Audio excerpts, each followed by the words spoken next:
el lugar, me voy al escritorio que tengo mejor. Bueno, entonces, eh, a mí, ¿qué es lo que me... Entonces empezamos este encuentro sobre Lu Andrea Salomé y en su vínculo con Nietzsche, en su historia, en su vínculo con Paul Rick, en su vínculo con Freud. ¿Y quién es esta mujer que se va a encontrar con Rilke y que va a ser su amiga y guía durante toda su vida? Es decir, Lu va a ser 3 años pareja de Rilke, dos años, no mucho más. Adán tiene una experiencia de unos viajes a Rusia muy importantes, pero lo interesante es que ella después va a ser su guía, su compañera, toda la vida, lo va a acompañar, lo va a orientar a Rilke en su obra. Entonces, podríamos decir que lo que hace Lu Andrea Salomé en su búsqueda de la vida y en su búsqueda de la condición humana y en su búsqueda psicoanalítica, incluso porque se convierte, lo tiene como ejercicio práctico, sobre todo porque tiene una mirada del psicoanálisis eh, así muy parecida a la de Freud y adhiere, pero también tiene la libertad de diferenciarse.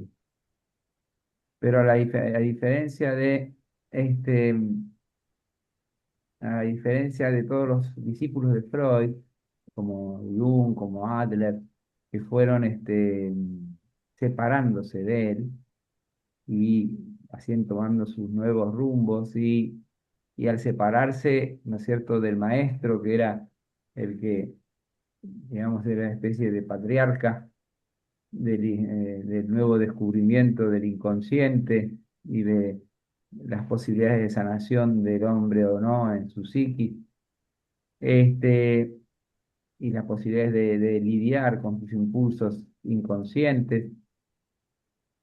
A diferencia de los otros discípulos, en el caso de Lu Andrea Salomé, a ver, vamos a ahí está.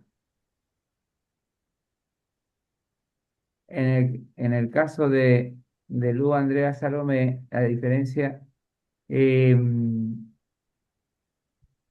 ella mantuvo siempre. Hola, Carlos, Hola, ¿cómo están? bienvenido. Disculpen Bien, el atraso. no, está bueno, bienvenido. Acá está Vilma, está Inés, Marta, Flor, cubana desde Miami, con su abuela y con su nieta, y Graciela, siempre en algún lugar de Buenos Aires. Bueno, Bien. encantado. Así que bienvenido. Acá hoy faltan como 3 o 4 por algún distintos motivos, pero faltarían unas sí, 3 o 4 personas. Este,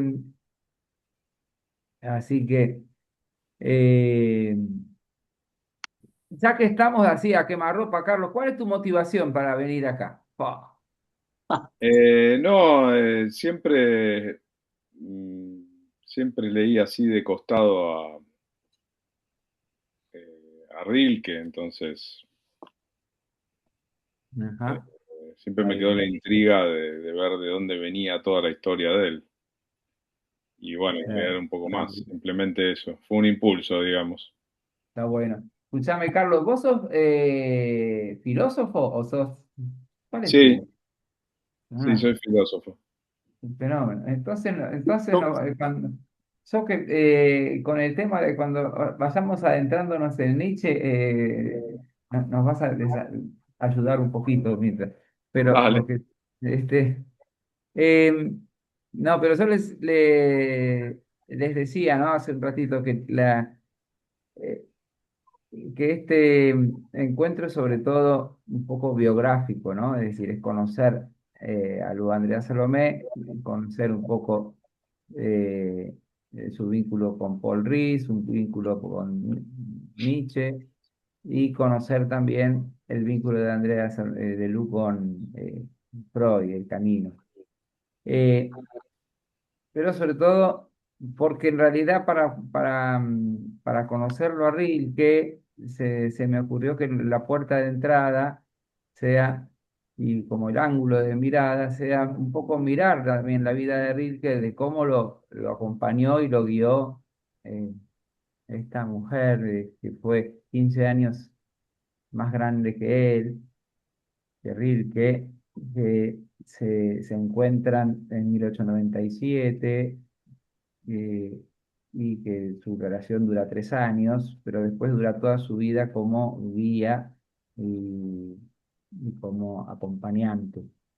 Este, y lo interesante, estaba contando un poco que, aunque lo veremos dentro de un rato, pero en el vínculo con Freud, ella como discípula, lo interesante es que ella termina siendo amiga de Freud, discípula, e insiste, ella tiene una voluntad de hierro para conseguir lo que quiere y, este, y un atractivo importante y seduce, un poder de seducción enorme. Este, y ella, lo interesante con Freud es que así como sus discípulos, en la medida que iban creciendo y que iban teniendo otra eh, vertientes, tanto como Jung, como Adler o como otros, y se iban separando y tenían que dejar al patriarca del inconsciente, tendrían que dejarlo solo y en conflicto. Ella mantuvo amistad con Freud y con la hija de Freud hasta el final, con Ana, y Freud la apreció mucho y a la vez como mujer libre que fue desde el comienzo, capaz de rechazar la propuesta de matrimonio de Nietzsche hasta ser como mujer libre, tuvo la eh, libertad de concebir el psicoanálisis también desde un lado distinto. Así, por ejemplo, en su interpretación del mito de Narciso. Este, y la positividad, porque es el gran dilema de Freud, por lo que voy descubriendo, es pensar eh, esta mm, conciliación de los impulsos inconscientes con la vida consciente y la vida de las personas y la posibilidad, diríamos, el optimismo antropológico para poder tener una vida humana sana, digna y cabal. Y Freud, cada vez que se metía en el tema más profundo del inconsciente, descubría digamos así, en lo bajo, la verdad más profunda y las realidades más duras de la condición humana y la crueldad del mismo sujeto en sus propios impulsos, lo cual en su búsqueda, la búsqueda racional, que poco a poco fue descubriendo las pistas de lo irracional, eh, Freud le iba dando como un aspecto así, un poco pesimista de la posibilidad del hombre de sanarse, ¿no? Eso es lo que uno por lo menos. Y para ella, justamente por su enorme amor a la vida, por su libertad interior, por su capacidad de claridad consigo misma y por eso se daba el lujo de rechazar cualquier propuesta de matrimonio. este, Ella tiene una mirada del psicoanálisis como muy positiva, como, y entonces toma todo el aspecto de la sublimación en Freud y, y el aspecto de la religiosidad y del espíritu religioso en sentido amplio, como un camino, eh, es decir, que le reafirma su amor a la vida y le reafirma su, su enfoque, ¿no es cierto?, de entusiasmo con la vida y con las posibilidades que esta misma tiene, ¿no?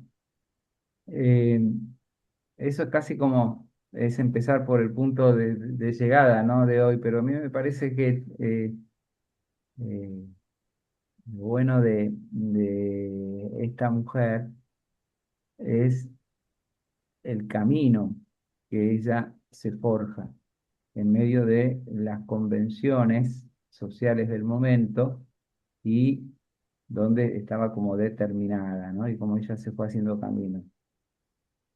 Por otro lado, hay otro interrogante que a mí me entusiasma y que uno, eh, eh, de compartir el poema este de la oración a la vida, hay un interrogante a mí que me llevó a profundizar mucho en Rilke y por lo tanto también ahora en Lu Andrea Salomé, que es ubicarnos en el contexto, ¿no? Estamos en el siglo XIX, es decir, donde está como el agotamiento de los sistemas filosóficos, sobre todo más teóricos y más donde la razón vea, ¿no es cierto?, de una manera tan fuerte como único dominio.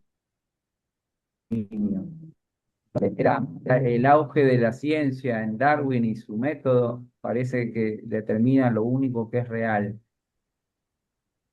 A mí lo que me llama la atención en este últimos 25 años del siglo XIX es, claro, mirándolo desde aquí, es dónde perdimos el hilo, ¿no? Con Occidente, ¿no? Es decir, ¿dónde se nos perdieron los, los que durante 20 siglos llevó la humanidad, ¿no?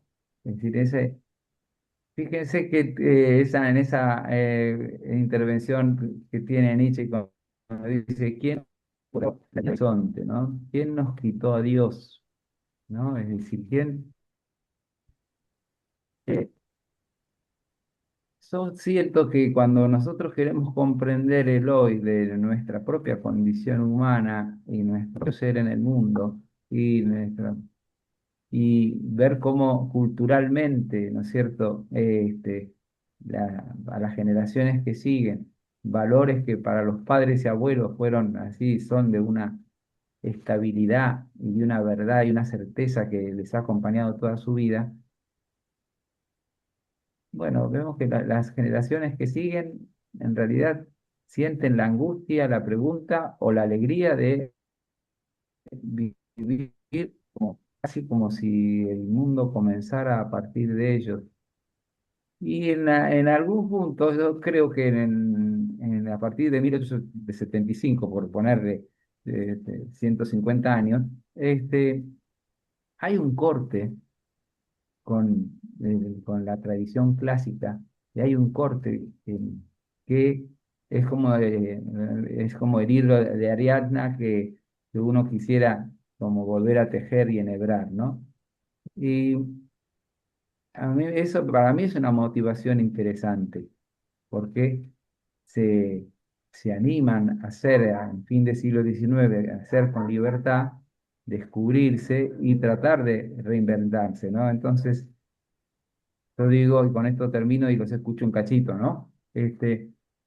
Eh, por un lado está el marco global, ¿no? De lo que sucedía existencialmente, filosóficamente, a fines del siglo XIX y eh, la búsqueda de, ¿no es cierto?, por un lado de la belleza de los artistas y por otro lado de la búsqueda de un sistema de vida posible.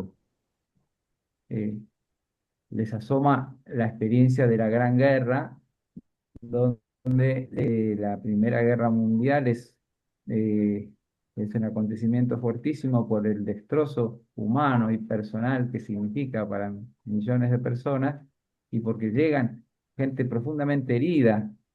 Esta nueva categoría de médicos, que son eh, los psicólogos y psiquiatras del inconsciente, empiezan a recibir pacientes muy dañados de la guerra y empiezan a buscar como una manera de, habiendo sido rechazados al principio, empiezan a buscar una manera de sanarlos a partir de estas conversaciones y esta sanación del inconsciente. Bueno, esta triple motivación, ¿no es cierto? El marco social por un lado, el surgimiento de estos filósofos que son capaces filósofos y artistas que son capaces de, psicólogos, expresar los signos de los tiempos, y la pregunta que uno puede hacerse en el hoy de 50 años atrás, es un poco lo que me motiva a arrancar esto con Lu Andrea Salomé, ¿no? Y este, Nietzsche y Freud también. ¿Qué quisieran Perdón, decir? Vicente, ¿cuál dijiste que era la tercera motivación? Se cortó Para un mí poco la tu... son, sí, la primera motivación es el marco histórico, ¿no es cierto? Es decir, del momento, comprender del fin del siglo Sí, XIX, ¿no? sí. Este, La segunda es el conocer cómo en estas personas, tanto en este caso la protagonista sería Lu Andrea Salomé, que va descubriéndose como mujer que quiere hacerse un lugar en la historia y es capaz de seducir a tanta gente y es capaz de rechazarlos por su propio objetivo de eh, eh, describir su libertad y a la vez comprender la existencia humana y ayudar a sanar, porque ella termina ejerciendo el psicoanálisis y termina atendiendo el psicoanálisis desde su propio punto de vista y atendiendo, por ejemplo, a unos cuantos pacientes, es decir, que venían después de la guerra. eh, entonces, la primera motivación es más del marco histórico, la segunda son en estas personas como interpretadores de lo que está sucediendo y lo que proponen y su influencia. Y la tercera motivación sería nuestra motivación, nosotros desde aquí, que frente a los jóvenes, o frente a los jóvenes presentes y la dificultad para tener un pensamiento teórico y un pensamiento que los guíe, y la dificultad para tener un pensamiento así más trascendente, viven como en el hoy de su proyecto, de su anhelo o de su frustración. Pero esta necesidad de interpretar, digo, eso digo, ¿dónde perdimos el hilo? Esa era la pregunta. Bien. ¿Querés que te contestemos o es una pregunta Sí, retórica? no, es una sensación, es decir, Ah, si quieren está bien. ¿qué les queda de sensación? O sea, ¿qué les brota? ¿No es cierto? De esto, de verdad, me gustaría escucharlos un poquito, ¿no? Porque este, es- yo no sé mucho, yo leo, busco, sí, pero después uno necesita como aterrizar y decantar, ¿no?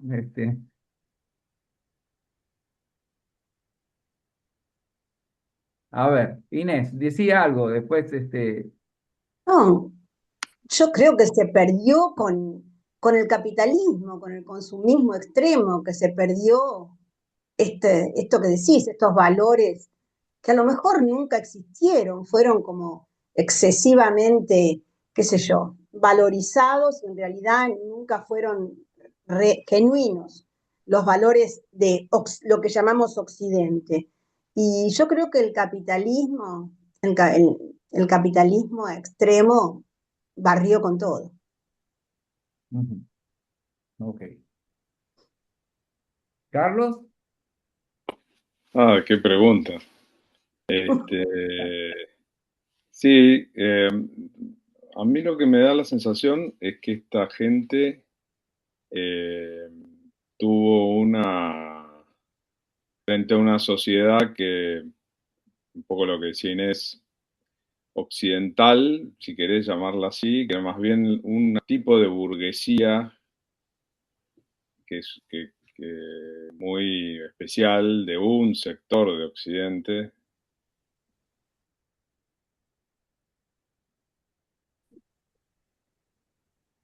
Ah, te quedaste, Se Sí, se congeló. quedó mudo, congelado. sí, te quedaste, No, ¿seré yo? evidentemente Ahí está. Dale, no, ahora. Continúa, retomá porque te... sí, sí, porque se me está cortando todo el tiempo internet con mi máquina, no sé Ah, qué le está pasando. Por eso no Ah, yo podía pensé, entrar pero tampoco. yo pensaba que Eh, era yo con mi, como no, no, no. ah, No, se me está cortando todo el tiempo, no sé qué le pasa.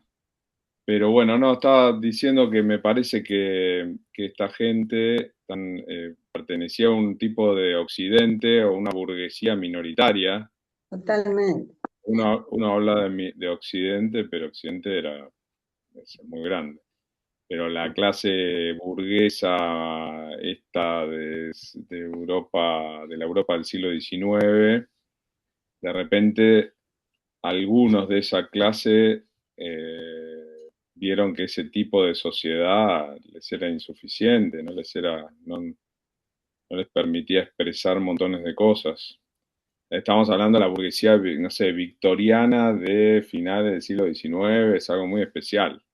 ujú, También marcada por la sociedad industrial, pero con George Steiner, que es este gran crítico literario, siempre describe a esa burguesía claro, que era todo perfectito en el centro de las ciudades, todos los parques, todos los palacios, un poco como era la Buenos Aires del fin del siglo, del principio del siglo XX.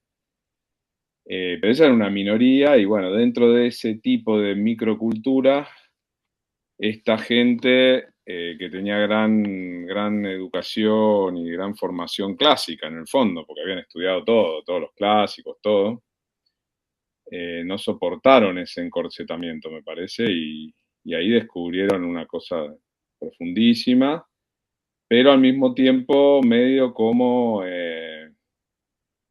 que estallaron, ¿no? Un poco fue un poco un estallido de esa subjetividad tan rica que estaba reprimida, por decirlo de alguna forma, con una riqueza ujú, fantástica, ¿no?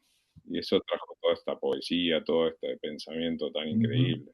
Todo el arte, toda la música, lo que es la Viena de entreguerras y todo eso también, los grandes poetas, los grandes filósofos, después Freud. ujú, Pero después de las guerras, me parece que todo eso, ahí yendo un poco a lo de Inés también, se fue como lo rico de eso terminó en un desvarío. En los 60 en parte fue una especie de revival de toda esa explosión, que también tuvo su parte genuina y auténtica y rica, pero digo, me parece que ponele, si vos decís finales del siglo XIX, principios del XX, después los años locos, después de la Primera Guerra, entre guerras, Viena y toda esa cosa así. Y después, los años 60 retomaron esa especie de impulso vital de buscar el fondo del yo, lo más auténtico y todo eso. Pero después, todo eso terminó en la nada, en parte, o en un desvarío ya mucho más frío que es el actual, que no sé, es una combinación de lo que dice Inés, de la tecnocracia, la cosa tecnocrática donde se desaparece el yo en esta especie de fragmentación que estamos con la tecnología, la cosa consumista y también la cosa desconstructivista ya extrema, donde la ideología de género y todo eso, que ya se fue de mambo, por decirlo de alguna manera. Entonces, tanto por izquierda como por derecha, me parece, ¿no? Pero bueno, es una primera impresión. está bien. No, está bueno. Y está bueno uno que está acostumbrado. a moverse en el plano de las ideas y porque aparte cuando uno se apasiona con las ideas, ¿qué pasa? Nos pasa que las ideas, uno siente que las ideas viven, es decir, y que tienen las ideas y las verdades viven y tienen como fuerza interior, pero está bueno de pronto comprender un poco de la vida más novelesca o más de situación de las personas, ¿no? La vida más existencial, porque es la propia vida la que produce ese pensamiento y es la propia relación con el contexto y con las personas, ¿no? ¿Ya? Eh, pero eh, está bueno puesta la motivación. La pregunta es si lograremos, si lo logramos. En realidad me parece que el asomarse es como trasladarse en el túnel del tiempo. Está lindo la imagen que vos decís, Buenos Aires, comienzo del siglo XX, eh, o Viena, donde transcurrió, o Berlín, o San Petersburgo, ¿no? Es decir, acá nosotros tendríamos que estar pensando en San Petersburgo, eh, Ah, porque ella, Lu Andrea Salomé, nace en San Petersburgo, ¿no? Pero antes, por ahí querían decir algo y seguimos, pero por ahí Vilma o Graciela o Marta, si querían decir algo y si no, seguimos. Muy, Estoy muy limitada acá ok. No no, sé Tranquilo. yo si me quería escucha. decir perdón. Vilma, ¿quería decir algo? Creo que se dijo bastante ya. Ok. Yo quería decir una Lo que cosa, puedo, ¿no? Ah, no, lo ¿Cómo? que quiero decir es que me impresiona muchísimo, no sé el motivo, pero me impresiona muchísimo, eh, bueno, todos estos autores que vimos, la profundidad, me encantaría poder responder tu pregunta, pero la verdad todavía no tengo ni Ok, idea cómo puede ser que está bien que ok. estamos viendo gente de pero una pequeña porción, pero Mm, eran ok, impresionantes, ¿no? Entonces, me parece una pregunta súper linda para poder ver si la podemos contestar más adelante. sí. Sí. Ok. yo quería Miren, decir que a mí me gusta ver me gusta ver pájaros y con el larga vista muchas veces tenés que enfocar a un pájaro determinado y al ver a ese pájaro dejas de ver lo demás, ¿no? Y con esto que hablamos de la idea de Occidente, del Occidente, es lo mismo, ¿no? Enfocamos en una élite de clase media alta, burguesa, intelectual, educada, y no estamos viendo todo el Occidente, ¿no? Como lo Ujú. mismo que pasa en el Buenos Aires de fines de 1800 y principios de 1900. Estábamos viendo con un foco solamente una parte, no estábamos viendo todo el contexto, ¿no? Y a lo mejor es como que todavía permanecemos en el Edén, ¿no? En el paraíso, que no queremos, que seguimos ahí y queremos seguir viendo eso. Y el desafío me parece que va a ser integrar eso que es el ideal con la realidad, o lo que nos gusta, o lo que queremos ver con lo que hay. ujú, ok. Bueno, este, miren, yo lo que me gustaría que es ahora es hablarles un poquito de Lu Andrea Salomé en San Petersburgo para que nos metamos casi como si fuéramos ahí ella nace en 1861 y el mismo año en que en Rusia se libera la esclavitud. O sea, el campesino eh, que tenía condición de siervo alcanzaba la libertad, ¿no? Entonces, es interesante cómo el ambiente, es decir, esto que fue tan importante para el pueblo ruso y que estuvieron varios siglos luchando por alcanzar la abolición de la esclavitud, justo sucede así oficialmente el año que nace Luz Andrea Salomé. Para entender un poquito su familia, ¿no? Ella, su padre, Gustav von Salomé, era un general de la Rusia zarista, un general alemán. ¿Por qué? Porque ellos son los zares, en esa época solían, los gobernantes rusos solían contratar extranjeros, franceses y alemanes. Alemanes militares, franceses más para la educación, más para... y eh, su padre es tiene de joven, tiene una personalidad fuerte y tiene de joven una rigidez militar importante y un espíritu amplio a la vez importante, así como de confiado, de valentía, de coraje, casi como si este amor a la vida que saca Lula la saca de su padre. Este, Su padre, en un momento que Polonia se subleva contra Rusia, él tiene como un joven coronel, tiene un desempeño muy importante posibilita la victoria de Rusia en aquel momento para apagar la sublevación. Y entonces ahí es que el zar, ¿no es cierto? Nicolás primero y después el que le sigue, Alejandro segundo, bueno, lo, lo- lo elevan rápidamente a consejero de Estado, a inspector del ejército. Eso hace que ellos crezcan en San Petersburgo. Imagínense la famosa, como dicen, la avenida Nevsky, donde estaba la aristocracia, donde estaba el palacio donde vivían los Romanov. Y enfrente vivían en un palacio donde estaba el Estado Mayor del Ejército, y ahí creció y nació Luis Andrea Salomé. Es, Eran 6 hermanos, 5 hermanos varones, y nació ella.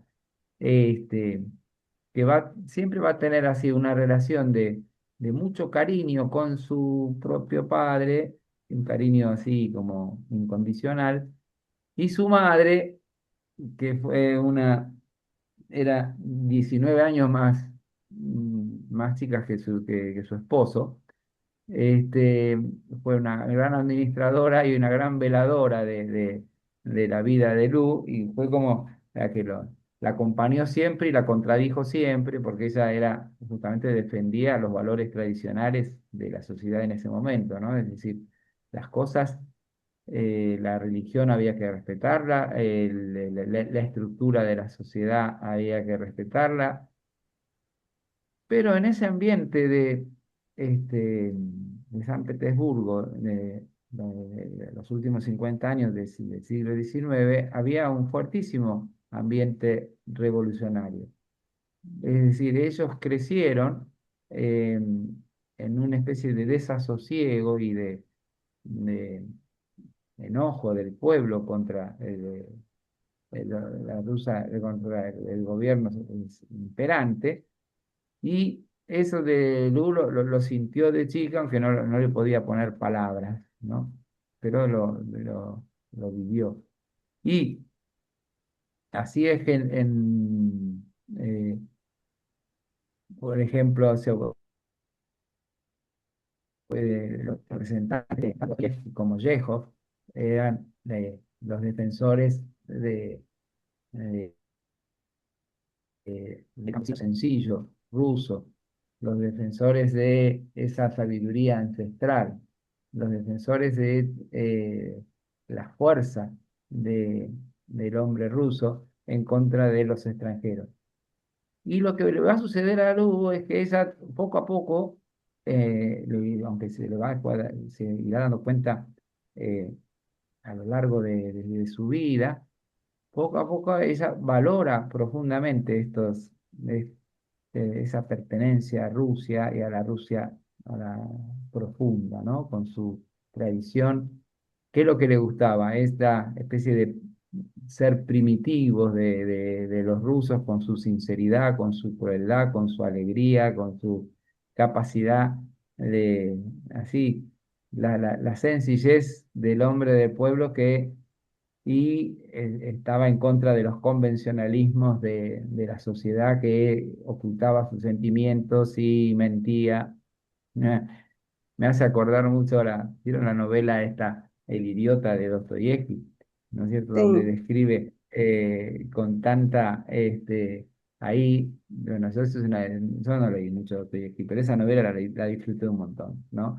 Como el joven Mishkin, que es el antihéroe y que todo la burguesía, digamos, lo despreciaba, sin embargo, era el personaje que enarbolaba la salud, la sinceridad, el amor y la capacidad de ser quien es.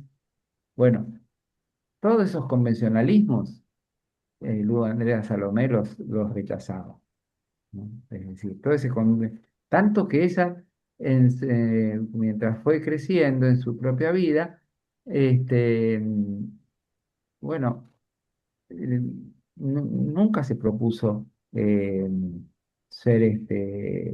casarse, ¿no es cierto? Más bien lo que quería era avanzar en su libertad y en ese momento, en San Petersburgo, a pesar de toda esa fachada así aristocrática, burguesa y autoritaria, desde abajo había como una especie así de ebullición de modos de vida, ¿no es cierto? Que defendían la emancipación de la mujer, que defendían, este, y a la que ella bebió enseguida y chocó bastante con su madre.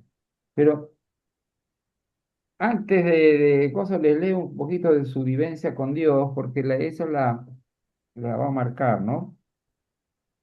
Este, para terminar esta idea, que ella va a defender toda su vida su libertad y a la vez hacer bien, porque ella no, fue una intelectual, fue primero literata, porque empezó a escribir novelas, como su primer novela es La lucha por Dios. Después otra novela importante es Ruth. Este, Fue primero literata y después, cuando entra a profundizar en el psicoanálisis, fue psicoanalista, ¿no? Pasa de la descripción, pero siempre su objeto era la existencia humana y la condición humana, su objeto de interés, de descripción. Este, Otro dato de color es que sus familias son descendientes de los hugonotes. Mm.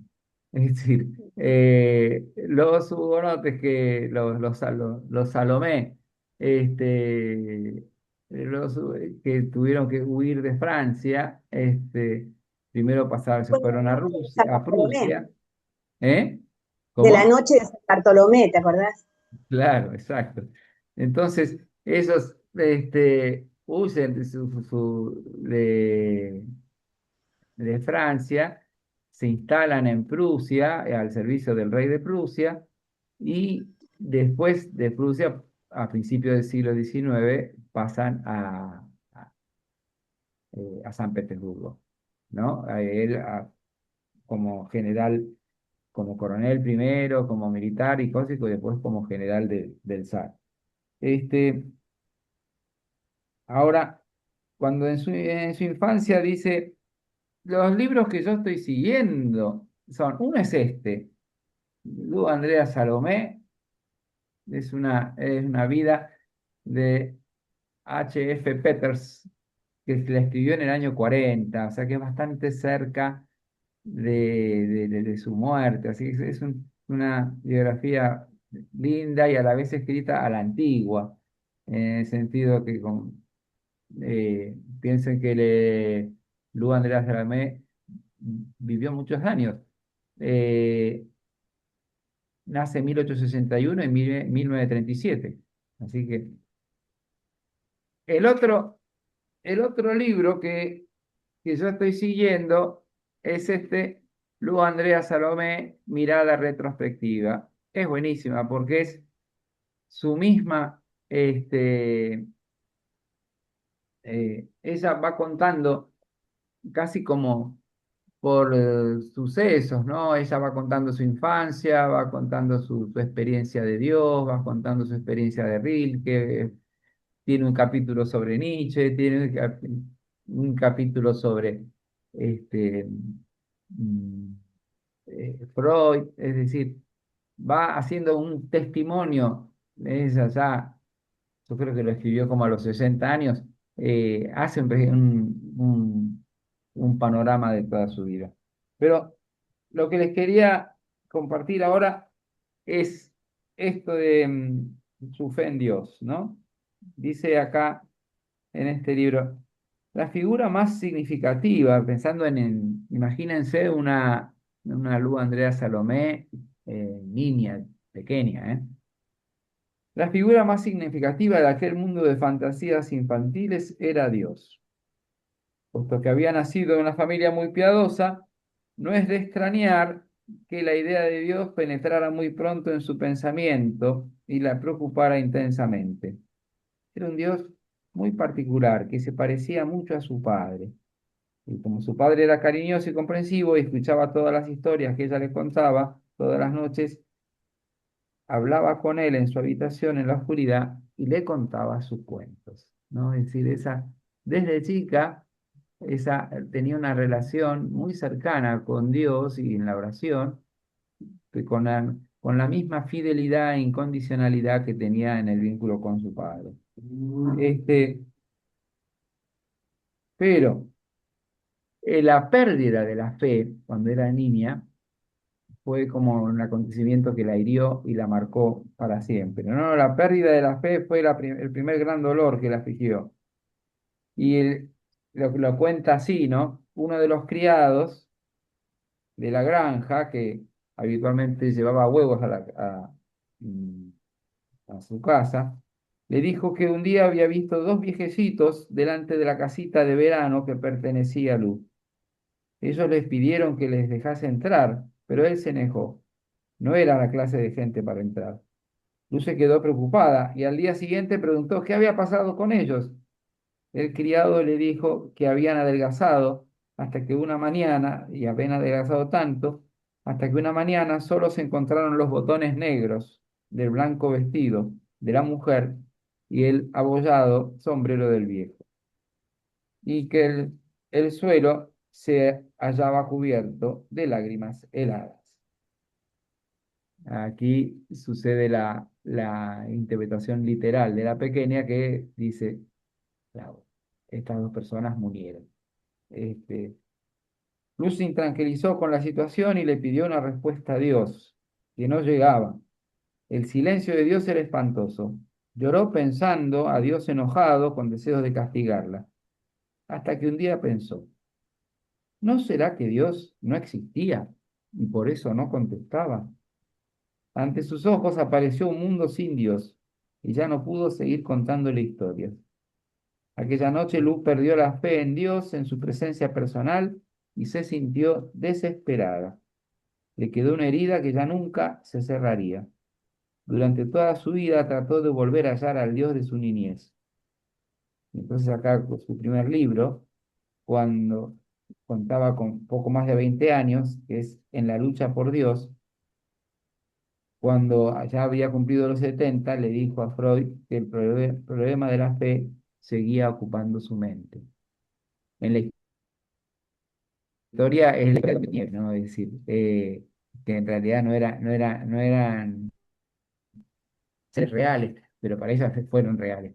Y fueron tan reales que en su interpretación, que él, en su inocencia, le hizo trastabillar su fe en Dios y pensar que Dios entonces era un ser injusto este, y si Dios no existía, esa duda la acompañó de por vida.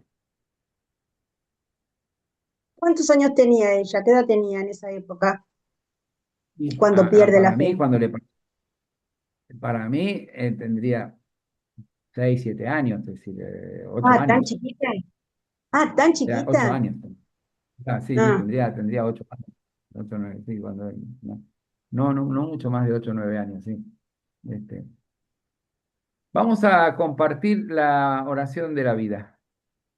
Esta eres, ella se la regala a Nietzsche.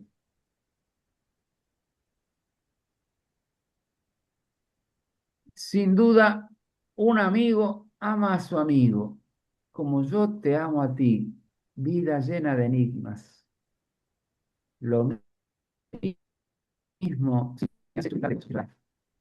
lo mismo si me has dado sufrimiento que placer. Yo te amo con tu felicidad y tu aflicción, y si es necesario que me aniquiles, me arrancaré de tus brazos con dolor, como se arranca el amigo del pecho de su amigo.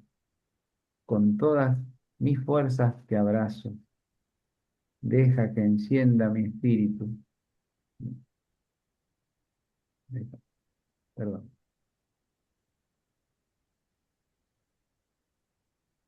Deja que tu llama encienda mi espíritu y que en el ardor de la lucha encuentre yo la solución al enigma de tu ser. Pensar y vivir durante milenios. Arroja plenamente tu contenido. Y si ya no te queda ninguna felicidad que darme, bien, aún tienes tu sufrimiento.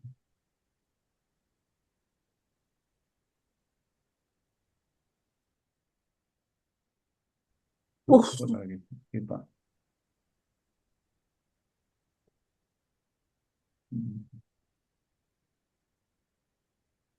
Ahora sí, ahí te ve todo con Baby.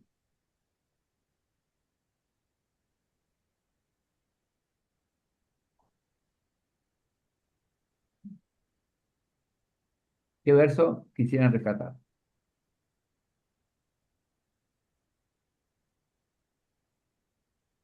muy parejito todo.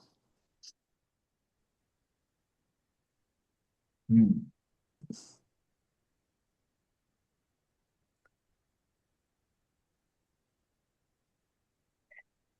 Igualmente el último. Expresión de entrada, como yo te vida llena de enigmas, ¿no? Es decir, eh, pareciera como si descubrir justamente los enigmas adentro de la misma existencia y animarse a transitarlos con su propia afectividad y con su propia libertad de vida y con la construcción de su destino, esa es parte de su sino, ¿no? Parte de su destino.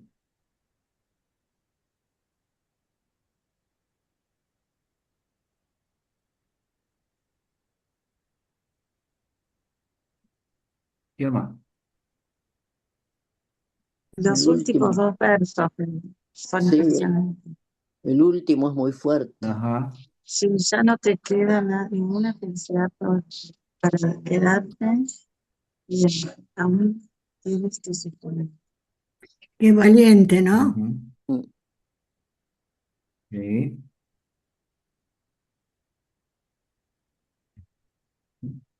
A mí me encanta esto de pensar y vivir durante milenios, porque eh, lo está hablando ella y lo estamos hablando nosotros.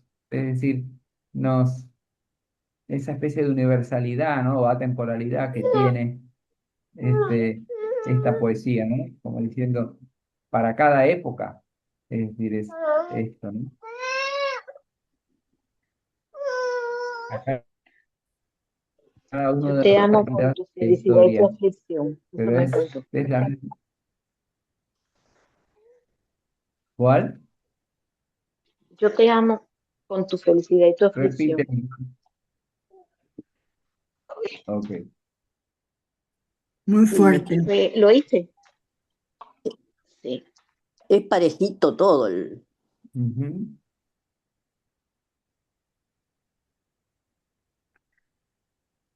Y Le aborda Después pone esto, profundo, ¿no?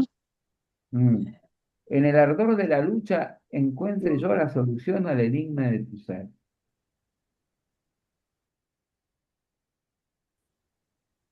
Este, bueno, volvamos un poquito a la vida de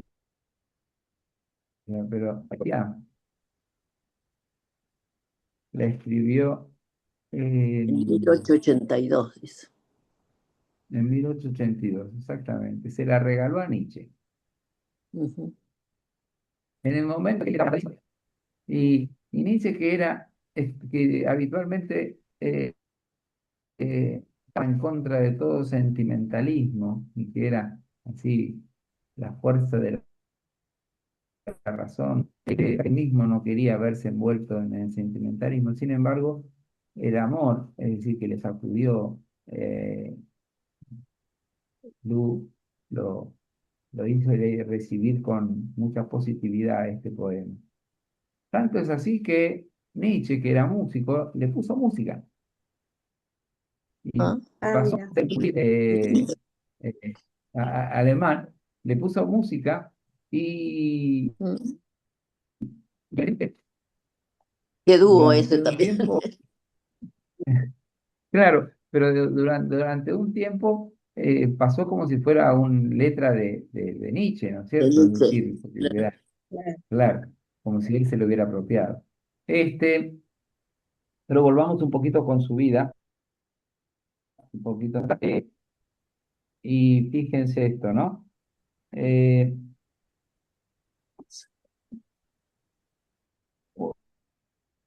Otra que es importante tener en cuenta de su vida es la fraternidad y Rusia, ¿no? Es decir, para Luz estas dos palabras tenían un mismo significado. Amaba a Rusia y al sencillo pueblo ruso.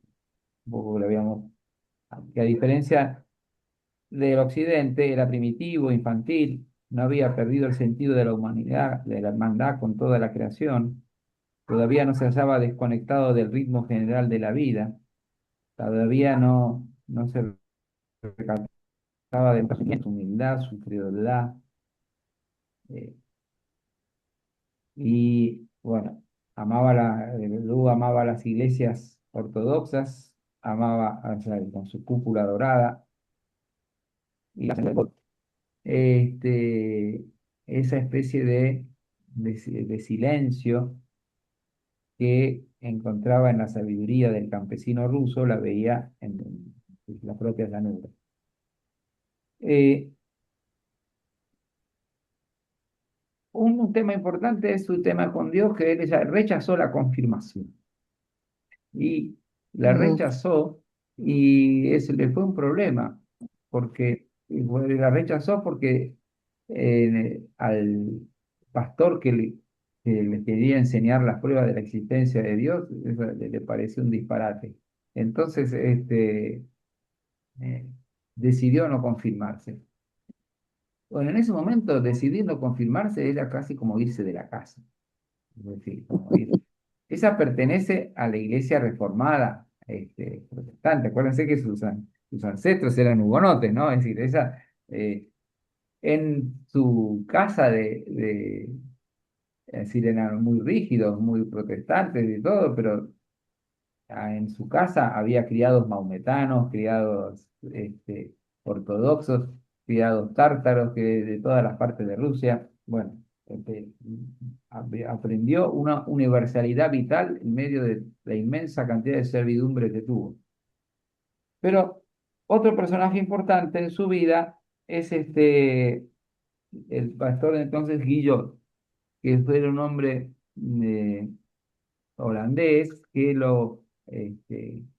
la formó y en pocos meses, ella tenía un intelecto tan despierto que en pocos meses ella estudió historia de las religiones, estudió filosofía, estudió lógica, eh, estudió literatura y porque le iba dando libros que ella se los devoraba, cuadernos de notas, cuadernos azules, y así como, acuérdense que pues, en esa época se formaban con un maestro, con un instructor, más de clases altas, ¿no?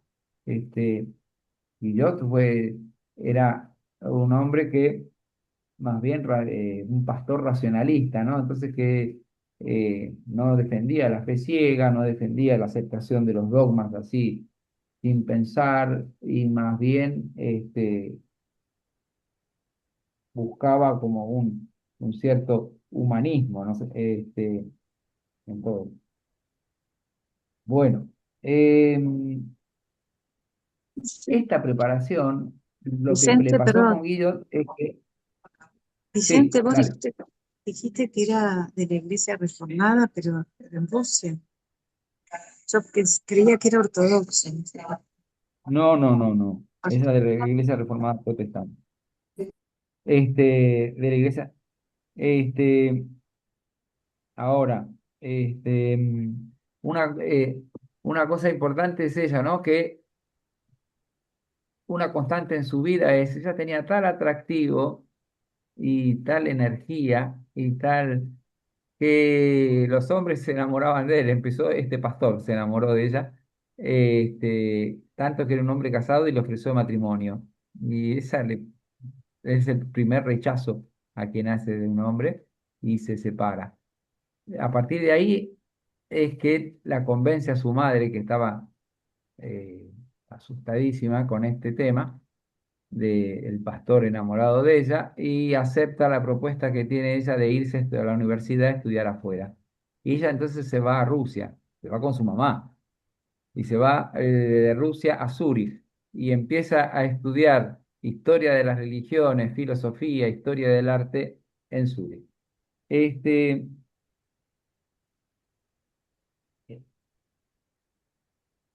Otra cosa me parece importante, eh,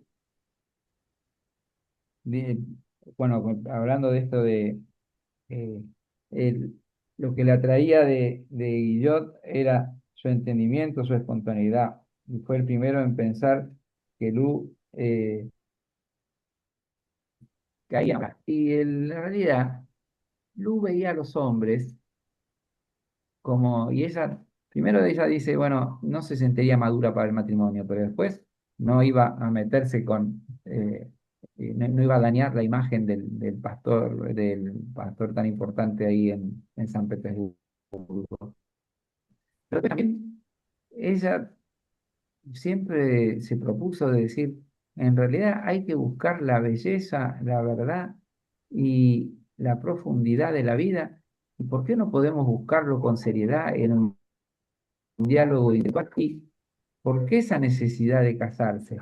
Acuérdense que el marco del matrimonio en ese momento, la mujer pasaba de ser del papá al esposo. El esposo pasaba a ser un poco dueño de la iniciativa y la autonomía de la mujer. Eso es lo que ella rechazó siempre. Por eso, ella siempre soñaba con sociedades de aspecto libre, incluso de aspecto libre con todo el poder de la sociedad, pero donde el estudio y la conversación y el aprovechamiento y el bien que se podrían hacer unos a otros intelectualmente y espiritualmente es en esa suerte de comunidad. Así ella vivió con Paul Rie, que se enamoró profundamente de él. Es un médico, que fue médico después, pero fue pasión con agnóstico y con un fuerte acento en la razón. Así formó con Nietzsche esa especie de trío que duró un tiempo, pero hasta que, fíjense que Nietzsche, que era una especie de monstruo sagrado, eh, se enamora de ella, le propone matrimonio en Tattenburg, un pequeño pueblo afín a la familia de Nietzsche, y ahí cuando ella lo rechaza, bueno, viene la separación y este, es interesante imaginar, porque las separaciones no son así como la herida, que ella, que lo que le sucede a Lu es rechazada por la hermana de Nietzsche, de Elizabeth, totalmente, porque les parece que es una especie de mujer así absolutamente libertina. Y ella lo que hace, se va a Beirut, al estreno de Paz. No sé si ahí va y en el entorno de Wagner, este, ella como de alguna manera se seduce al entorno. Donde llegaba, seducía, atraía, y bueno, en ese ambiente es que se produce la separación ya definitiva de Nietzsche y Lu. Después va a vivir 5 años con Paul Reed, hasta que, pero vive 5 años con la condición que ella dispone, ¿no? Que es básicamente no tener vida íntima. Y, y él siempre con la esperanza de tenerla hasta que se separa. Paul Reed se dedica a ser un médico en las afueras, y no soporta la separación y tiene una muerte dudosa que se despeña, en la cual, en un barranco, y de la cual ella se va a llevar la culpa, digamos, cuando se entera un tiempo después. O sea, ¿qué es lo que sucede con Lu Andrea Salomé? Ella, con su poder no sé, de seducción, con su espiritualidad, con su amor, con su afectividad y aún y con su poder de seducción, yo se enamoraba, pero no quería tener una relación así de matrimonio, sí tener una relación libre, y, este, y después seguía su camino, buscando esas raíces del ser que eh, eso hizo que a muchos hombres, digamos así, les oscurecía su destino, y a otros, como en el caso de Freud, eh, se, se convirtió como en una discípula, en una ayuda, alguien que le completaba la mirada. Bien, ¿qué quieren decir?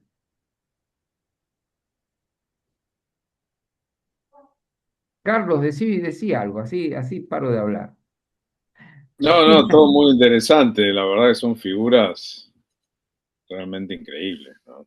Este, y bueno, Nietzsche, el poema me hace acordar mucho a las cosas de Nietzsche, a las poesías, a los poemas de Nietzsche, la parte más poética, Ujú, donde él depone un poco la mentalidad así tan dura, el martillo, él dice que filosofa con el martillo, pero cuando se pone a escribir poesía, especialmente los ditirambos dionisíacos, no sabía que le había puesto música a algunos poemas. sí. Ahí él confiesa todo, todo, igual que ella, ¿no? Confiesa que Dios lo persigue desde siempre y ese tipo de cosas, y el tema del amor, la falta de cariño. Y bueno, lo que nos pasa a todos, en definitiva, tenemos un lado duro y un lado, y un lado. Estoy en el curso de poesía y filosofía. Ya termina pronto. Muy lindo. Sí. No, bueno, eso, ese comentario me sale decir de estas personas que tenían esa doble. No sé ella si tenía tanto también la dureza intelectual de Nietzsche o no. Claro. No, pero a mí lo que me impresiona es que sí, la capacidad que tuvo de influir, porque eh, Nietzsche, que después cuando ella lo rechaza, bueno, tiene un bajón eh, muy largo, ¿no? Una depresión muy fuerte, hasta que se, cuando lo conoce a Nietzsche, Nietzsche estaba y cuando se recupera del desamor de Lu y de ese rechazo, y él se aparta, ¿no? Un tiempo hasta que vuelve a emerger, asoma, así habló Zaratustra, ¿no? Es decir, como que es esa época de Nietzsche, ¿no? Eh, Igual yo no puedo emitir muchas palabras de Nietzsche porque no lo conozco. Pero lo que digo es que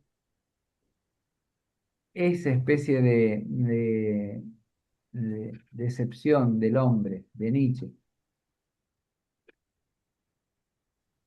es decir, no está Dios y esa especie de, porque fíjense, en ese trío que tenía Nietzsche, Paul Rie, Nietzsche y Lu Andrea Salomé, tanto Lu como Nietzsche tenían una inquietud sensible por lo religioso. Es decir, la negación de Dios de Nietzsche no implica, no deja de tener una búsqueda religiosa profunda Claro. y un deseo, Claro. y un Dios ha deseo, muerto. Claro, claro. y un deseo de Sí, resolver la cuestión de Dios y un deseo de llegar, ¿no? Lo mismo le pasa a Lu, ¿no? Es decir, pero en el caso de Nietzsche, cuando él se decepciona del amor, ¿no? Se decepciona, este, y comienza entonces este derrotero de Zaratustra que empieza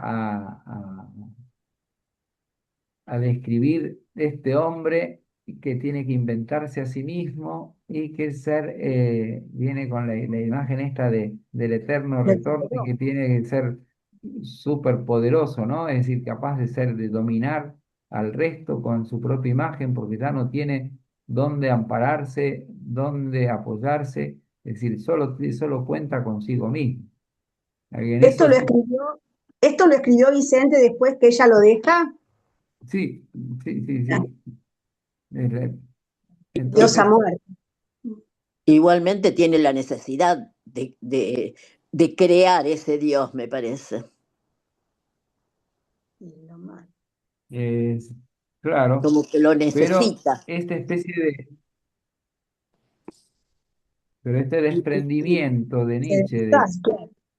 de todo contacto real, digamos así, con el amor posible que pudo tener, devino en estas reflexiones, ¿no? Ahora sí, por última intervención tuya, no vamos a abusar de tu cosa, pero decinos un poco esto del contexto de cuando Nietzsche retoma con así habló Zaratustra y algo de eso, Carlos.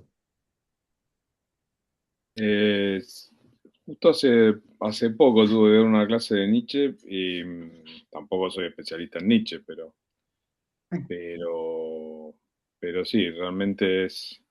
Hay un filósofo muy amigo de Manuel Munier, de la revista Esprit, que se llama Paul-Louis Landsberg, que Sí, era un judío converso al cristianismo, converso al catolicismo, que después termina en un campo de concentración, porque se lo llevan igual, y él estaba en la resistencia junto con Emmanuel Mounier, y tiene un ensayo realmente impresionante sobre las causas de la enfermedad de Nietzsche, de lo mejor que leí yo sobre ese tema, ¿no? Y él hace todo un análisis buscando documentación de la época de los médicos, de lo que decían los médicos, todos los que vieron el momento en que Nietzsche colapsa mentalmente. Y después él va mirando también los escritos de Nietzsche a la luz de esos diagnósticos y lo que concluye él es que fue una especie de colapso producido por esta lucha permanente entre esa, como vos decís, ¿no? Esa búsqueda que él tenía en el fondo, que todo el tiempo la estaba reprimiendo, todo el tiempo. Es una especie como de contradicción tremenda y que al final llegó un momento que no podía sostener ese nivel de represión de la búsqueda. Claro. búsqueda. Y eso, según Landsberg, después les paso el ensayo, creo que lo tengo en PDF, Dale. es espectacular. Y dice, bueno, finalmente él colapsa mentalmente porque cede su resistencia. Es al revés de lo que se podría pensar. O sea, termina cediendo y la enfermedad mental, la locura, podríamos decir, le permite a él sacar su parte de ternura, etcétera. De hecho, el episodio de búsqueda de Dios, diríamos, el episodio de donde él colapsa mentalmente, que es en Turín, en una plaza, él estaba ahí y sale corriendo a abrazar un caballo y a besarlo. Como que le agarró, no, porque parece que el cochero lo empezó a pegar cruelmente al caballo y él, el momento de su colapso mental es el momento en que él va y lo corre al cochero y lo abraza al caballo y besa al caballo ahí, y ahí empieza ahí se manifiesta pero en realidad, claro, es como que finalmente lo sobrepasó la búsqueda de amor, por decirlo así, y toda la estructura mental colapsa.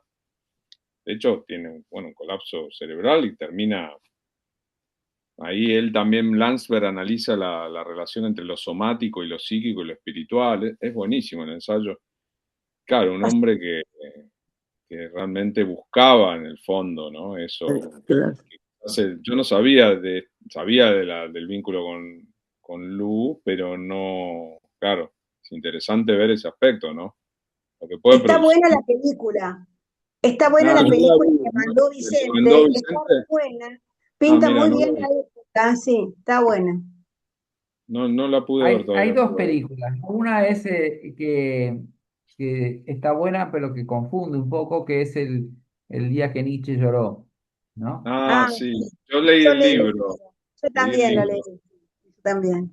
Está bueno Este, el está, libro. está Sí. buena, lo que pasa es que mezcla es decir, es muy libre, es decir, mezcla, Claro, entonces claro, si uno lo quiere inventa. es mucha ficción, Claro, es decir, Freud aparece antes de tiempo, es decir, todo ese trama de la curación de Nietzsche por instancias de Lu, es decir, me parece que es parte de una ficción por querer unir los personajes más importantes, ¿no es cierto? Es decir, claro, unirlos al mismo tiempo, es decir, Lu conoce a Freud, lo conoce antes, pero participa en el Congreso Psicoanalítico en Viena en 1911, ¿no es cierto? Entonces, es mucho después que.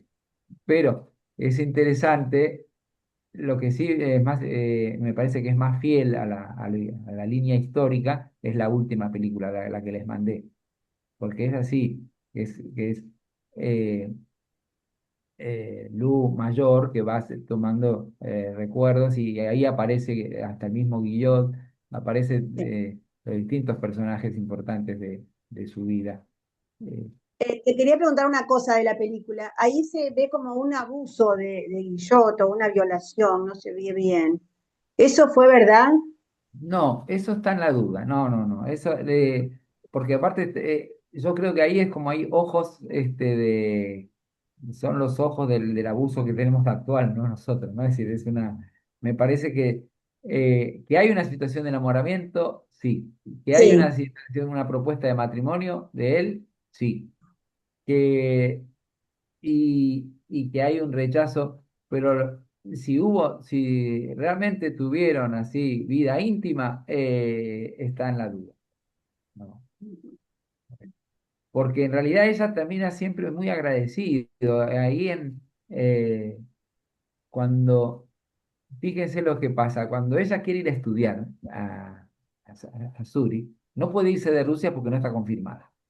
Entonces, pero ella había rechazado la confirmación. Entonces, habiendo pasado la ruptura con Guillot, lo que hace es va y le pide ayuda de vuelta a Guillot. O sea que ella siempre estuvo muy agradecida porque fue su maestro. Me hace acordar Mentor. me hace acordar a Emily Dickinson con el maestro también que la abrió al que la influyó en los grandes literarios. Fue el que le abrió el intelecto, la que le hizo el preuniversitario, digamos, el college. Lu, antes de ir a Zurich, lo hizo con Guillot, que en un año la preparó. Entonces, ella tiene siempre como un sentimiento de agradecimiento. Bueno, al final, ¿cómo lo resuelven? Se van a Holanda con la mamá, siempre con la mamá, la mamá furiosa, ¿viste? La sigue a muerte a la mamá, pero entonces se va con la mamá a una iglesita en Holanda y ahí se confirma en la iglesia reformada. Y le dice una frase que le dice, yo te bendigo, tú eres mía para siempre, con Le Cristo en dice él, paz. ajá, Él, si día fue una oración que se la dijera a Dios a ella, pero lo que ella dice se da cuenta se que lo dice, ya a partir de ahí a Guillot lo va a llevar para siempre. El amor de Guillot lo va a llevar para siempre ella. Pero a la vez le dio la libertad porque como que la soltó, es decir, bien, pudo, pudo hacer el duelo, es decir, pudo dejarla ir. claro, Y así que ella empieza su vida de peregrina por las capitales de Europa, además de la universidad, y así es que ella salta de Viena a Berlín, de Berlín a los distintos lugares. En Múnich es donde lo conoce a Rilke, y no hablamos de su esposo porque me parece que hoy no podemos terminar un cachito con eso. Creo que hacer 5 minutos de descanso, porque siempre hay que hacer 5 minutos de descanso, y hacemos los últimos 20 minutos para verlo un poco de Freud y Lu y terminamos. Hagamos. vale, Son 12 y 5 empezamos y hacemos 20, vale. porque siempre hay que hacer una parada. A ver. Uf, Un detalle importante respecto del vínculo con Nietzsche es que, es que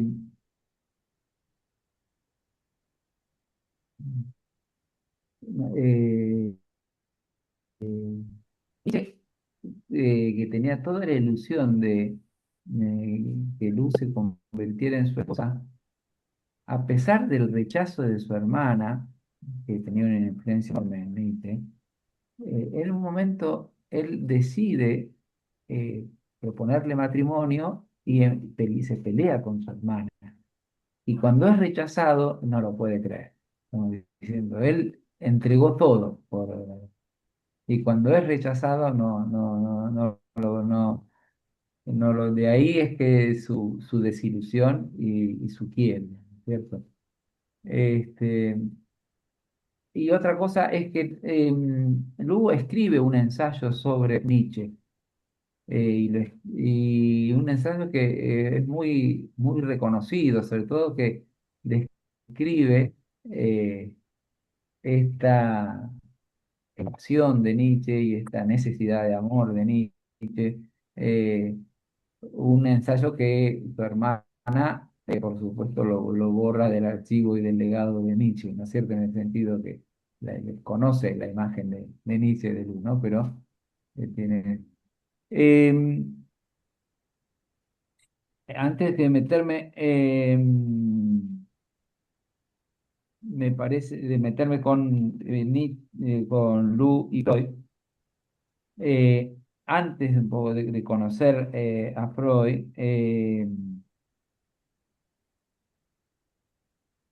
Lu había empezado a tener por primera vez una vida amorosa libre, eh, y lo describió en un ensayo que se llama con El Rilke, erotismo, cuando que a está con propósito, Rilke, ¿eh? te referís a No, cuando está con Rilke, no, no todavía, no. Cuando está, antes, o sea, estamos hablando de, más bien, no, perdón, claro, ya lo de Rilke ya pasó. Lo que pasa es que ah, está bien lo que decir, está bien, porque está bien, relación con Rilke es de 1897 a 1902, 1901. Es decir, eh, sus dos viajes a Rusia, ocurre todo muy rápidamente. Es decir, entre 1898 y 1901 transcurre todo. Después ya se separan para siempre con Rilke y son amigos siempre. Y cada vez que Rilke necesita un consejo, recurre a ella, ¿no es cierto? Pero no, lo que digo es que ella escribe sobre el erotismo. Para ella la sexualidad era una necesidad física como comer, vivir o beber, y dice que solamente se la puede entender correctamente si se la entiende así, ¿no? Como que es algo que está en contacto más con lo animal, con lo vegetativo de nuestro cuerpo, ¿no es cierto? Es como una fuerza animal, eh, que en el hombre, ¿no es cierto?, está en relación al deseo, a la idealización romántica del amor y el deseo de hacerlo durar. Eh, Dice, en el hombre el amor correspondido muere de saciedad. Eh, en los animales quedan satisfechos rápidamente y exigen variación. Eh, Ella describe, ¿no es cierto?, en el impulso sexual el afán de la completa fusión y, y ese afán de esa fusión en la unión, a consecuencia de la diferencia del cuerpo humano. Dice que no es más que una unión parcial, ¿no? Es decir, ¿por qué? Porque la fusión total, para ella le da como una especie de rechazo el pensar en ese deseo de fusión que existe como algo total. Sin embargo, le da cierto rechazo la sumisión total, ¿no? Es decir, como que ella tuviera que dejar de ser ella misma, ¿no? Eh, Así es como que el- el- en- en el tema, ¿no es cierto?, de el deseo sexual. Él lo desea, lo relaciona con la creación artística, con el religioso, como diciendo, la fuente de la creación artística. Hay un deseo sexual así fuerte que después Freud es el que lo va a tomar con el tema de la sublimación. Pero piensen que todas Claro, estas cosas las piensa Luc antes de Freud. Eh, mira. lo mismo con el fervor religioso. Y entonces dice, ni siquiera el fervor religioso podría existir si no tuviéramos el convencimiento de que nuestros sueños más elevados se pueden alzar de un fondo terrenal. Toda elevación del espíritu trae consigo una elevación del cuerpo.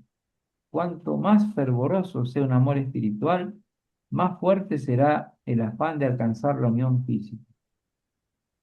Y entonces pues, ella lo describe en la mujer, este triple, ¿no es cierto?, simbología del deseo sexual o del amor sexual, la mujer como amante, como madre, como virgen, ¿no? Es decir, este, en, como amante en el vínculo amoroso, como madre en lo creativo, como virgen en el tema del vínculo con Dios, ¿no es cierto?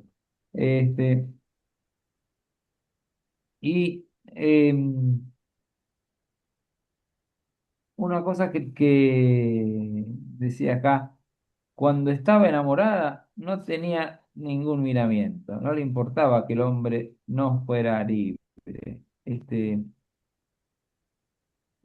pero sin embargo le parecía que el amor corporal debía tratarse como que algo que atañe al núcleo de nuestro ser. Amaba No con te, toda la fuerza de su personalidad, con toda su corazón, con toda su alma. Es como cuando amamos, y ahí ya termino, cuando amamos, escribe, es como si nadáramos y el otro fuera el mar que nos mece y nos lleva. Sí, que alguien que dijo no, algo. yo no había entendido Eh, la parte esa que leíste, pero ya está. ok, perfecto. Eh, con Freud lo encuentra, ¿no es cierto? Entonces, le escribe a Freud y le pide que la acepte en el Congreso de Viena en 1911, y enseguida es aceptada como una parvenue, ¿no? Es decir, como una recién llegada, como alguien pensar que ella no es una médica recibida y no es, y entonces, sin embargo, ha sido una exploradora de la condición humana, y ahí es que ella traslada el foco de sus estudios de la literatura a la psicoterapia y empieza a asistir a los cursos de Freud. Y durante 6 meses en Viena empieza a asistir a sus cursos. Eh,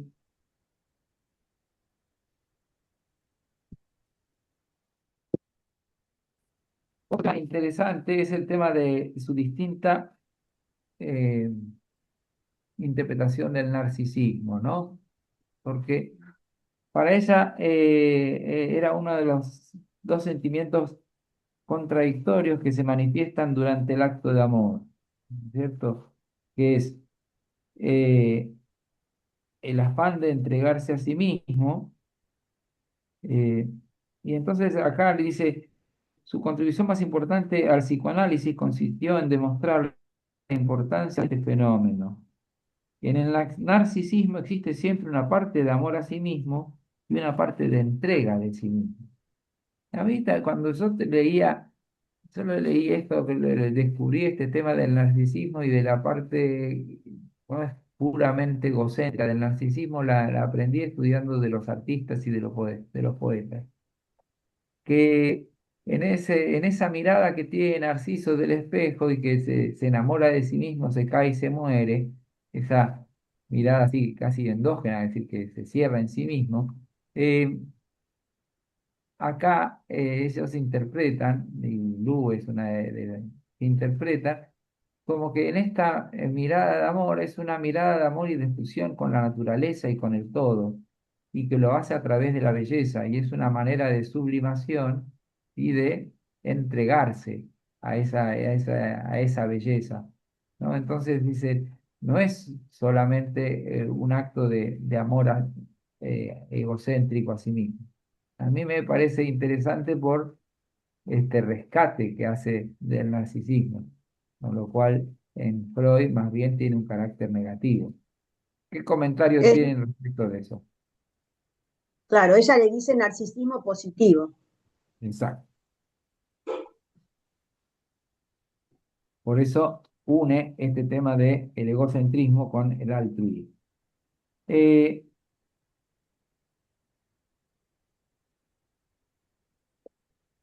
Sí, que se une con la autoestima, con la valoración de uno mismo también, ¿no?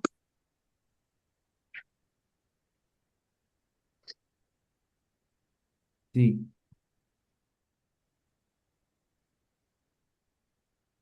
hay una cosa que eh, me parece, eh, ella conversa con Freud como una discípula, pero con su, no desfachatez, con su libertad y de capaz de oponerse. Y en general, cuando a Freud alguien se le oponía, terminaban rompiendo y cortando. Esa no, esa es como es asumida como como una discípula, como una amiga, eh, tanto que Freud le deja algunos manuscritos de él a ella. eh, Ella también pasa con el tema de Freud, que eh, es como si acordara con él que el impulso sexual estuviera en el origen de toda la vida. Y ese origen es lo que la hace estar como unido a Freud y sus propias convicciones. Aunque después ella misma lo traduzca eh, y lo exprese de otra manera. Eh, Ella, después de asistir durante 6 meses en los cursos con él, se muda a una pequeña ciudad, Gotinga, y empieza a atender pacientes, sobre todo venidos de la guerra, y con un afán muy grande de ayudar y de sanar, por la convicción que le regaló el psicoanálisis, que el llegar a la sanación y a que asome el inconsciente y en la escucha, sobre todo en esa necesidad constante de escuchar, creer así, estaban en la novedad de la sanación por la escucha. Me gustaría decirles algo de comienzo de Rilke antes de terminar, pero me gustaría que si tienen algo que decir con esto respecto de Freud.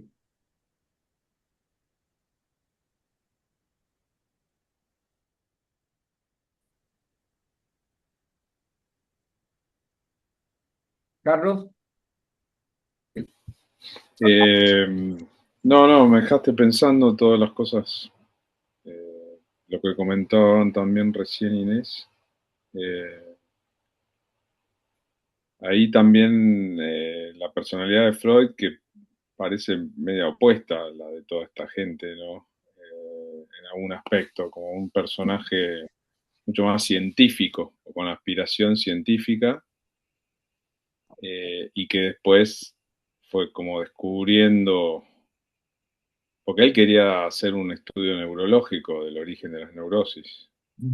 Sí. Y después se empezó a dar cuenta que que había que encontrar otras explicaciones. Y ahí empieza la exploración de la exploración de los símbolos de los sueños y el uso de la simbología, digamos, de la simbología de la literatura clásica, de la tragedia. Y entonces ahí cruza más es como, me da la sensación una personalidad eh, que hubiera aspirado a evitar todo eso, y sin embargo lo tuvo que afrontar. O es lo contrario de lo que está pasando en el en la psicología hoy, ¿no? Como que están todos denostando la vinculación de la psicología con el mundo del inconsciente y de lo simbólico, y yendo solo a lo cerebral y a lo conductual y a lo rápido, digamos, ¿no? Total. Este, hay un libro muy interesante, muy lindo, de Elizabeth Rudinesco, que se llama ¿Por qué el psicoanálisis? ¿Por qué qué? El psicoanálisis. Ajá. ¿Quién lo escribió? Elizabeth Rudinesco es una Ah, estudiosa de Freud, biógrafa. ok. A mí me parece el gran hallazgo, pero de un lado me Bueno, gusta estabas diciendo una cosa, Carlos. No, te digo una cosa, me parece interesante esto, ¿no? La pasión del momento de la escucha del inconsciente. Y la pasión del momento como que la escucha sana. Y que la escucha sana aún que tenga este conflicto entre lo racional y lo inconsciente, según Freud, ¿no es cierto? Es decir, sí, que sí, sí, sí, con esta dificultad para sanar, que el hombre pueda encontrar esa sanación de su vida impulsiva, de su vida inconsciente. Pero, sí, como, sí, sí, sí, perdón. no, dale, dale.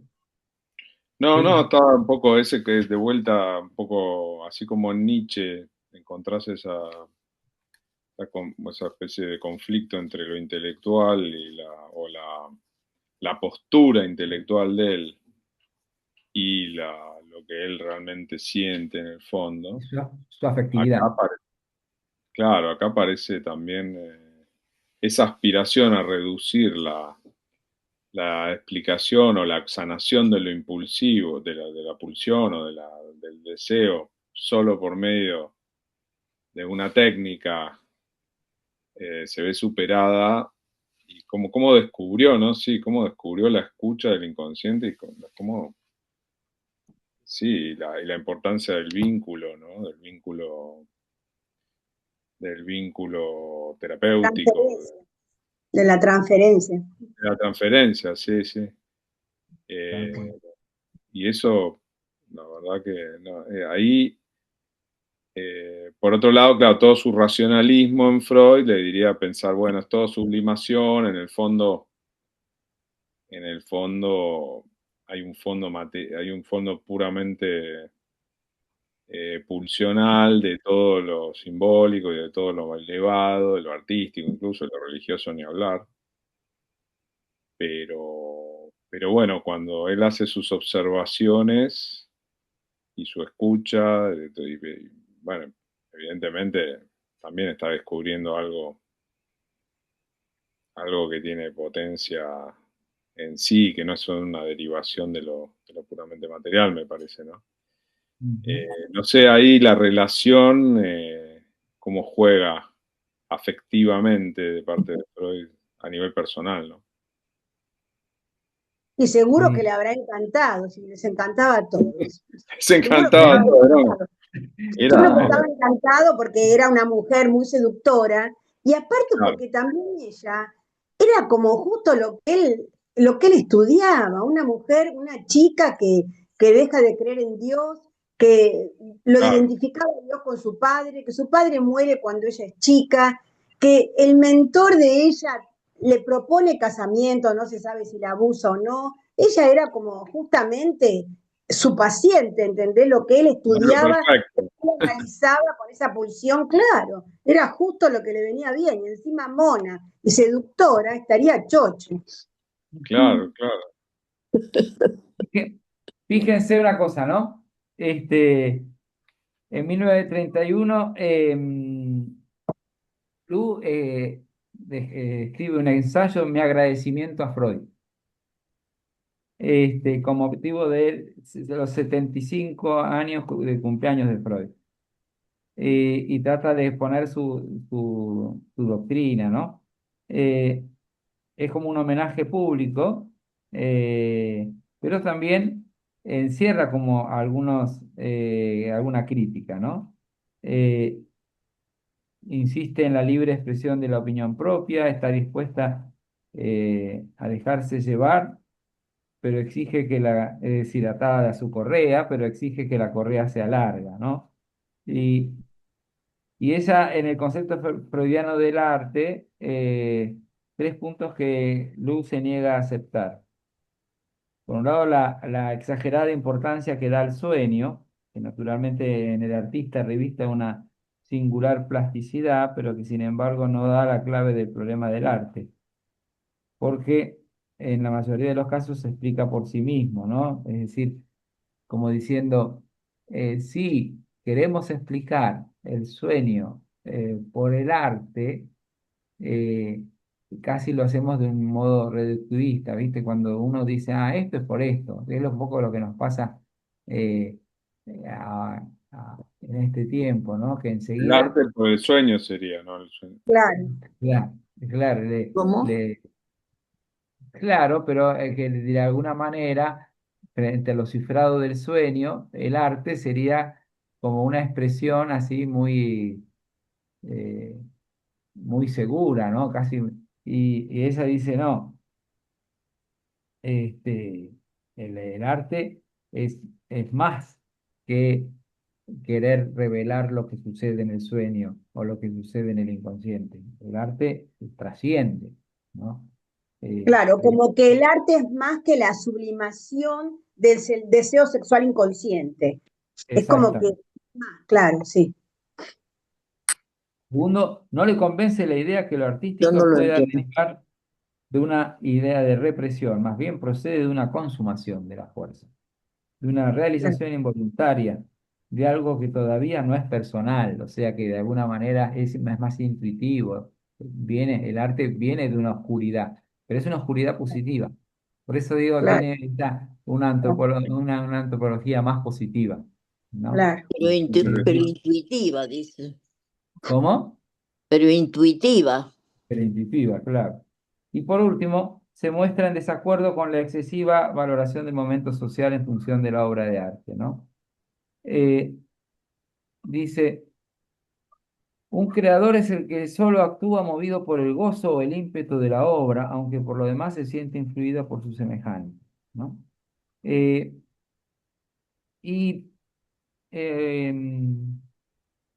no, una cosa más es con respecto fíjense que nosotros nos salteamos, pasamos de 1882, donde estaba esa foto famosa, la podríamos ver, esa foto famosa de Rick, Nietzsche y Lu, ¿no? Y Sí. donde es Lu la que con un látigo en un coche y Nietzsche es el cochero, ¿viste? Es decir, es al revés, ¿viste? Es decir, bueno, esa foto famosa, pero Y ella, pasamos de la foto esa a dónde decís, y desde ahí al pasamos Congreso a, lo salteamos todo el encuentro con Rilke, porque lo vamos a ver la vez que viene, y pasamos la relación de la amistad de con Luke Freud. Freud, de su participación en el Congreso de Viena, su Claro. actuación como discípula, y la aceptación que tiene dentro del Círculo de Viena, y ya cómo se convierte en la primera psicoanalista rusa, digamos, ¿no es cierto? Porque, es decir, ella es como discípula de Freud, y, y cómo la afecta y le impacta la experiencia de la condición humana después de la Gran Guerra, ¿no?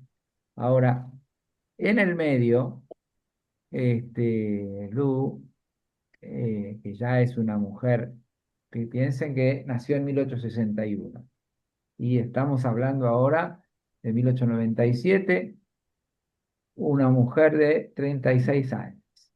Bueno, en el medio, es decir, que ya es una mujer que ya le ganó la lucha contra su madre de la autonomía, ¿no? Es decir, en el medio, la vez que viene le cuento el casamiento con Andrea, que es de loco, ese es de terapia total, el modo con que se casa con Andrea, pero este, el asunto es que en 1897, en Múnich, en un salón de estos de palaciegos, este, la conoce a Rilke. Rilke le manda poemas anónimos, y Pero ella Rilke es mucho más grande que ella, ¿no? no, al revés. Al revés. Ella, Ella ella, es más ti- grande. ella tiene 36 años y Rilke Sí. tiene 21. Oh, Porque Rilke, acuérdense que nace en el año emblemático de 1860, pero 22, 23, 1875, cuando nace Machado, cuando nace tanta gente, cuando nace no, Claudel en el 66. Hay otro poeta importante que nació en el 85, en 75. Este, pero entonces empieza de alguna manera a mandarle poemas a- y, le- y poemas y cartas hasta que logra y la empieza a rodear por la ciudad de Múnich hasta que logra encontrarse con ella y, y le acepta esta este vínculo. Y lo que va a suceder con Rilke, y con esto terminamos, lo que le va a suceder con Rilke es que por primera vez ella se enamora pasionalmente, es decir, lo que se dice hasta ahora es que se ha dedicado a seducir a los hombres y rechazarlos. Por primera vez con Rilke, el poeta, que le escribe todo un libro de poemas para festejarte, este, eh, se enamora ella de verdad, digamos, aunque también después no va a durar tanto. Pero lo que vive con Rilke es un verdadero amor. Bien, son las 12:34, ya nos repasamos. una mini palabra porque a mí me costó este encuentro, porque cuando no leemos mucha poesía y hablamos mucho de historia y todo, y de una historia que yo no sé tanto, me siento medio perdido. Pero ¿cómo le fue en el encuentro? Así que yo me Estuvo, sentí, Eh, para mí muy frondoso, como que tengo que decantar algunas cosas. ok. ¿Para vos, Flor? Bueno, yo quería iba a hacer una pregunta, pero no quería interrumpir. Yo siempre, Nietzsche para mí ha sido eh, un trago espeso. Eh, con el perdón de los filósofos, yo soy ingeniera, nada que ver, pero me gusta la filosofía. Eh, él abogaba por un único punto de vista. Esa siempre ha sido mi duda en la filosofía. No se Y a mí me entiende, parece tu Flor, duda, perdón, Flor, ¿cuál es tu duda? no se entiende. que No, él no se tenía un entendió. solo punto de vista, abogaba por un solo punto de vista en la filosófico, en la comprensión, quiero decir, no sé, siempre yo lo leo, lo releo, tuve que estudiarlo y, y nunca ¿Estás lo hablando de comprendí. Rilke? No, de No, de Nietzsche. No, Nietzsche. de Nietzsche, Ah, de de Nietzsche. Nietzsche, de Nietzsche. No, es que me encanta. Y entonces, bueno, Lugo, libre pensadora, fabulosa, me encanta. Sus atajos en la vida, Ok, sus escándalos en aquel momento. Me encantó mucho. Después sigo buscando lo de Nietzsche. ok. Bien, Graciela, Marta, Carlos y ya. ¿Puedo? Sí, así ¿Me ya, sí, escuchan? ¿Se sí. escucha bien? Bueno, fue muy complicada escuchar la clase, pero a mí me pasa como vos con lo de la poesía, ¿no? Eh, que faltó, pero recuerdo que no he leído mucho a Nietzsche, pero sí recuerdo que he leído poesías de él y que no podía unir esa idea filosófica con lo que él había escrito. Me gustaría como, eh, me impresiona que son personajes tan fuertes de la historia, del pensamiento, de la espiritualidad, que influyeron tanto y me gustaría conocerlos como más a ellos mismos, ¿no? Más que las ideas. Eh, Me quedo con algo que leí, porque vi de la película que mandaste, que era el psicoanálisis ayuda a comprender a la persona, no a la persona, a las heridas, no sé bien cómo decía, pero en realidad no logra sanar. Yo creo que es como un ejercicio, ojo, no sé mucho, pero la sensación que tengo es un ejercicio muy intelectual, acorde a todo lo que hemos estado hablando ahora, pero que al final ellos fueron personas también. Por ejemplo, me gustó románticamente pensar que Nietzsche derivó en eso por lo que vivió también con esta mujer. Así que nada, me quedo con todas esas ideas y estos personajes increíbles y con más ganas de Rilke, ¿no? Pero una mujer increíble, realmente. Así que gracias. Bien.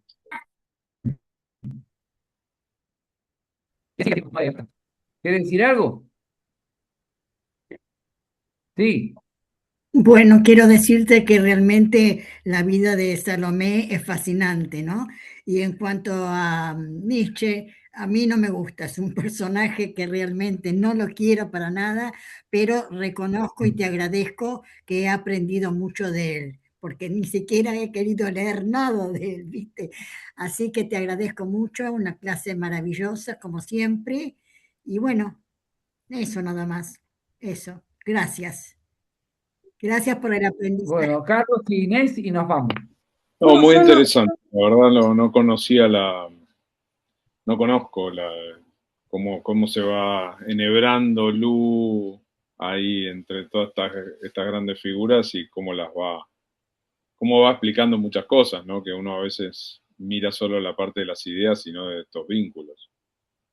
Es una mujer, evidentemente, que fue importante ahí, ¿no? Sí. Y que desencadena cosas. Sí, desencadena varias cosas. Desencadena varias cosas. Está Tal bien, cual. está muy bien. Bueno, Inés, así terminamos. No, yo solamente esto que cómo se van desgranando todos los acontecimientos primeros de su infancia, de su vida, de este mentor, de la muerte del padre, de todo, de lo que sucedía en su contexto, en su ambiente, en Rusia. Y me acordaba de Freud que decía que la infancia es el destino, ¿no? Y me quedé pensando en eso. Y me gustó, Sí. bueno, todo lo Y que hay, aprendí. sí, y hay unos versos de Hölderlin que dice, porque como empezares seguirás a desecho de la necesidad, y la crianza, y es lo que importa, es la cuna.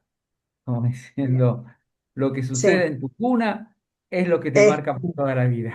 lo que decía Freud. Bueno, la infancia está. Eso diría el amigo Hölderlin. Bueno, buena suerte, si Dios quiere, nos vemos el martes que viene.